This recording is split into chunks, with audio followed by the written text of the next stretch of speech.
Guys, இன்னைக்கு நம்ம ஒரு முக்கியமான நியூஸை பற்றி பார்க்க போகிறோம். நியூஸ் என்னன்னா, சோமாலிய கடல் கொள்ளையர்கள் ஒரு கப்பலை கடத்திருக்காங்க. வாங்க இதை பற்றி பார்க்கலாம். லிபிரியா நாட்டு கொடியோட பயணிச்ச அந்த கப்பல் பார்த்தீங்கன்னா பிரேசில் நாட்டிலேருந்து பஹ்ரைன் நோக்கி பயணிச்சிருக்கு. இந்த சரக்கு கப்பலில் இந்தியாவை சேர்ந்த 15 மாலுமிகளும் பணியில் இருந்திருக்காங்க. இந்த சரக்கு கப்பல் சோமாலியாவுக்கு கிழக்கே 300 நாட்டிக்கல் மைல் தொலைவில் வந்து கொண்டிருந்த போது திடீர்னு அந்த கப்பலில் பார்த்தீங்கன்னா சிலர் 10 பேர் நுழைஞ்சிருக்காங்க. இதனால கப்பல் கேப்டன் சார்பில் இந்திய கடற்படைக்கு தகவல் தெரிவிச்சிருக்காரு. இதையடுத்து இந்திய கடற்படையின் ஐஎன்எஸ் சென்னை போர்க்கப்பல் அந்த பகுதியை நோக்கி திருப்பி விட்டுருக்காங்க. மேலும் இந்திய கடற்படையின் ஹெலிகாப்டர்களும் அங்கு விரைஞ்சு போயிருந்திருக்கு. இதற்கிடையே அந்த சரக்கு கப்பலில் நுழைஞ்சவங்க கடல் கொள்ளையர்கள் என்பதையும் அந்த கப்பலில் இருந்த மாலுமிகள் உட்பட பணியாளர்களை சிறப்பிடிச்சு அந்த கப்பலை கடத்தி செல்வதும் தெரிய வந்திருக்கு. இந்த நிலையில்தான் இந்திய கடற்படையின் ஐஎன்எஸ் சென்னை போர்க்கப்பல் கடத்தப்பட்ட சரக்கு கப்பலை மீட்கும் வகையில் கடல் கொள்ளைகளை நெருங்கியிருக்காங்க.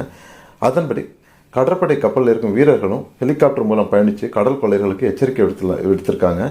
அதாவது கடத்தப்பட்ட கப்பலை விட்டுட்டு போய்